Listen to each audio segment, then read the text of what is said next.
একবার ভাবুন তো, এমন একটা আয়োজন যেখানে লক্ষ লক্ষ কর্মকর্তা আর ১৭ কোটিরও বেশি ভোটার একসঙ্গে অংশ নিচ্ছেন।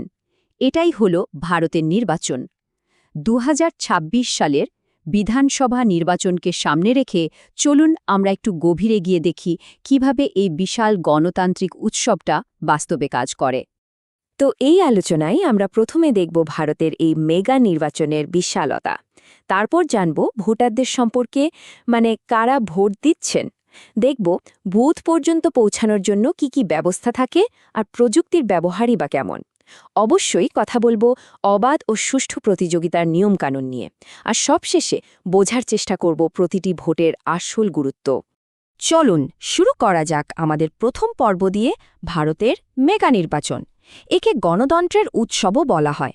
আর ২০২৬ সালের বিধানসভার নির্বাচন ঠিক কতটা বিশাল হতে চলেছে, চলুন সেটাই একটু দেখে নেওয়া যাক। ২০২৬ সালে ভারতের ৫টা গুরুত্বপূর্ণ অঞ্চলে নির্বাচন হতে চলেছে: আসাম, কেরালা, তামিলনাড়ু, পশ্চিমবঙ্গ এবং পুদুচেরি।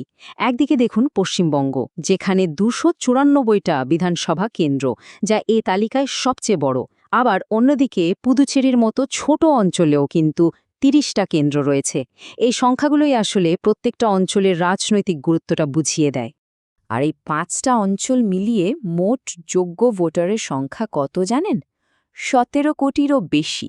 হ্যাঁ, ঠিকই শুনছেন, ১৭ কোটি ৪৪ লক্ষরও বেশি ভোটার। ভাবা যায়, এটা তো বিশ্বের অনেক দেশের মোট জনসংখ্যার থেকেও বেশি। এই বিশাল সংখ্যাটাই আসলে নির্বাচন পরিচালনার আসল চ্যালেঞ্জটা আমাদের সামনে তুলে ধরে। এটা শুধু একটা সংখ্যা নয়, এটা কোটি কোটি মানুষের গণতান্ত্রিক অধিকারের প্রতীক। কিন্তু এই বিশাল সংখ্যার পেছনে কারা আছেন? চলুন এবার সংখ্যা থেকে একটু মানুষের দিকে নজর ফেরানো যাক। আমাদের পরের পর্ব ভোটারের অ্যানাটমি, অর্থাৎ কারা দিচ্ছেন এই ভোট। এই নির্বাচনে তরুণদের ভূমিকাটা কিন্তু অসম্ভব গুরুত্বপূর্ণ, বিশেষ করে যারা জীবনে প্রথমবার ভোট দেবেন। যেমন শুধু তামিলনাড়ুতেই দেখুন, ১৮ থেকে ১৯ বছর বয়সী ভোটারের সংখ্যা প্রায় ১২.৫ লক্ষ। এই নতুন প্রজন্মের ভোটাররাই কিন্তু ভোটের খেলা ঘুরিয়ে দিতে পারে। শুধু তরুণরাই নয়, ভোটার তালিকার বৈচিত্র্যটাও কিন্তু দেখার মতো। এখানে ১৩ লক্ষেরও বেশি বিশেষভাবে সক্ষম ভোটার আছেন, প্রায় ১১ লক্ষ প্রবীণ নাগরিক, মানে যাদের বয়স ৮৫ বছরের বেশি, আর ৯,০০০-এরও বেশি তৃতীয় লিঙ্গের ভোটারও রয়েছেন। আর এই প্রত্যেকের বিশেষ চাহিদার কথা মাথায় রেখেই নির্বাচন কমিশনকে পুরো ব্যবস্থাটা সাজাতে হয়। তো এত বিভিন্ন ধরনের ভোটারের জন্য ভোট দেওয়ার ব্যাপারটা সহজ করতে ঠিক কী করা হয়, চলুন সেটাই দেখি আমাদের পরের পর্বে, ভোট কেন্দ্রে পৌঁছানোর যাত্রা। দেখুন, ভোট দেওয়াটা একটা অধিকার, আর সেই অধিকারটা যাতে সবাই ঠিকভাবে প্রয়োগ করতে পারে, তার জন্য প্রত্যেকটা ভোট কেন্দ্রে কিছু ন্যূনতম সুবিধা থাকতেই হবে। যেমন পানীয় জল, বসার জন্য শেড, শৌচাগার, যথেষ্ট আলো, বিশেষভাবে সক্ষমদের জন্য সঠিক মাপের র্যাম্প, আর একটা সুরক্ষিত ভোটিং কম্পার্টমেন্ট। এই ছোট ছোট জিনিসগুলোই কিন্তু একজন ভোটারের অভিজ্ঞতাকে অনেক সহজ আর সম্মানজনক করে তোলে। আর এর মধ্যে নির্বাচন কমিশনের একটা অসাধারণ উদ্যোগ হল, প্রত্যেকটা বিধানসভা কেন্দ্রে অন্তত একটা করে পোলিং স্টেশন থাকবে, যা সম্পূর্ণভাবে মহিলারাই চালাবেন। এই পদক্ষেপটা শুধু লিঙ্গ সমতাকেই তুলে ধরে না, বরং নির্বাচনী প্রক্রিয়ায় মহিলাদের নেতৃত্বকেও অনেক বেশি উৎসাহিত করে। আর এই অন্তর্ভুক্তির ভাবনাটা শুধু কথায় নয়, কাজেও করে দেখানো হয়। কিভাবে? যেমন ধরুন, দৃষ্টিহীন ভোটারদের জন্য ব্রেল ভাষায় লেখা ভোটার স্লিপ থাকে, সঠিক ঢালের র্যাম্প বানানো হয়, অ্যাপের মাধ্যমে হুইলচেয়ারের অনুরোধ করা যায়, নির্দিষ্ট পার্কিংয়ের জায়গাও থাকে। এমনকি প্রবীণ আর বিশেষভাবে সক্ষম ভোটারদের লাইনেও দাঁড়াতে হয় না, তাদের অগ্রাধিকার দেওয়া হয়। আজকের যুগে প্রযুক্তি ছাড়া তো কিছুই চলে না। ভারতের নির্বাচনও তার ব্যতিক্রম নয়। তো চলুন দেখি এই বিশাল কর্মযজ্ঞে প্রযুক্তি কিভাবে সাহায্য করে। আমাদের পরের পর্ব, ব্যালটে প্রযুক্তি, গণতন্ত্রের ডিজিটাল ভিত্তি। নির্বাচনের একেবারে কেন্দ্রবিন্দুতে আছে দুটো প্রযুক্তি, ইভিএম আর ভিভিপ্যাট। ইলেকট্রনিক ভোটিং মেশিন বা ইভিএম খুব নিরাপদে ভোট রেকর্ড করে, আর ভিভিপিএট মেশিনটা একটা কাগজের স্লিপ প্রিন্ট করে, যেটা দেখে ভোটার নিশ্চিত হতে পারেন যে তার ভোটটা ঠিক জায়গাতেই পড়েছে। এই দুটো যখন একসাথে কাজ করে তখন পুরো নির্বাচনী প্রক্রিয়ার উপর মানুষের আস্থা তৈরি হয়। ইভিএমের আরও একটা খুব গুরুত্বপূর্ণ ফিচার হল নোটা, মানে none of the above option.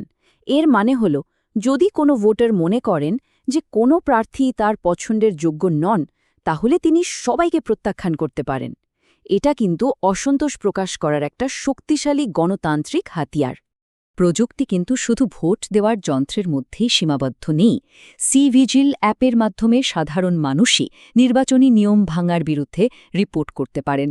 আবার প্রার্থীরা সুবিধা 2.0 অ্যাপে অনলাইনে মনোনয়ন জমা দেন, আর ভোটাররা নো ইয়োর ক্যান্ডিডেট পোর্টালের মাধ্যমে প্রার্থীদের সব রেকর্ড দেখতে পান। সব মিলিয়ে প্রযুক্তি যেন পুরো প্রক্রিয়াটাকেই সবার হাতের মুঠো এনে দিয়েছে। এত বড় একটা আয়োজনে সবাই যাতে সমান সুযোগ পায় সেটা নিশ্চিত করাটাও তো একটা বিরাট চ্যালেঞ্জ, তাই না? চলুন দেখি এই প্রতিযোগিতাটাকে অবাধ ও সুষ্ঠু রাখার জন্য কি কি নিয়মকানুন আছে। ধরুন, কোনো প্রার্থীর নামে যদি কোনো অপরাধমূলক রেকর্ড থাকে, তাহলে তাদের এবং তাদের দলকে একটা খুব কড়া নিয়ম মেনে চলতে হয়। মনোনয়ন প্রত্যাহারের প্রথম 4 দিনের মধ্যে একবার, তারপর পরের 5 থেকে 8 দিনের মধ্যে দ্বিতীয়বার এবং প্রচারের শেষ দিন পর্যন্ত তৃতীয়বার, মোট 3 বার খবরের কাগজ আর টিভিতে সেই তথ্য প্রকাশ করতে হয়। টাকা পয়সার ব্যাপারেও নিয়মটা খুব পরিষ্কার।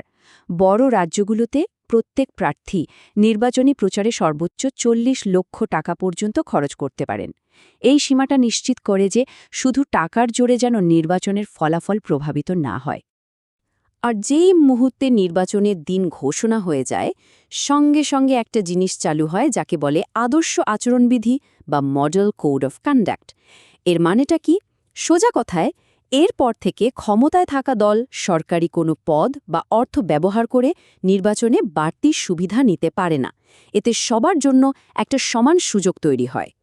তো এত কিছু, এত আয়োজন, এই সব কিছুর আসল উদ্দেশ্যটা কি?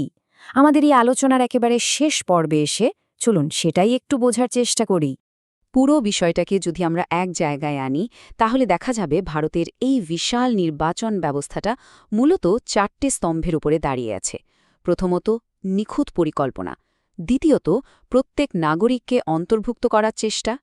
তৃতীয়ত, আস্থা আর স্বচ্ছতা তৈরির জন্য প্রযুক্তির ব্যবহার। আর চতুর্থত, অবাধ ও সুষ্ঠু প্রতিযোগিতা নিশ্চিত করার জন্য কঠোর নিয়মকানুন। এই বিশাল এবং জটিল নির্বাচনী প্রক্রিয়ার শেষে একটা প্রশ্ন কিন্তু থেকেই যায়। যখন একটা নির্বাচন এতটাই জটিল হয়, তখন প্রত্যেকটা মানুষের কণ্ঠস্বর যাতে ঠিকভাবে শোনা যায় তা নিশ্চিত করতে আসলে কি প্রয়োজন? এই প্রশ্নটাই আমাদের গণতন্ত্রের প্রতি নিজেদের দায়বদ্ধতার কথাও বারবার মনে করিয়ে দেয়।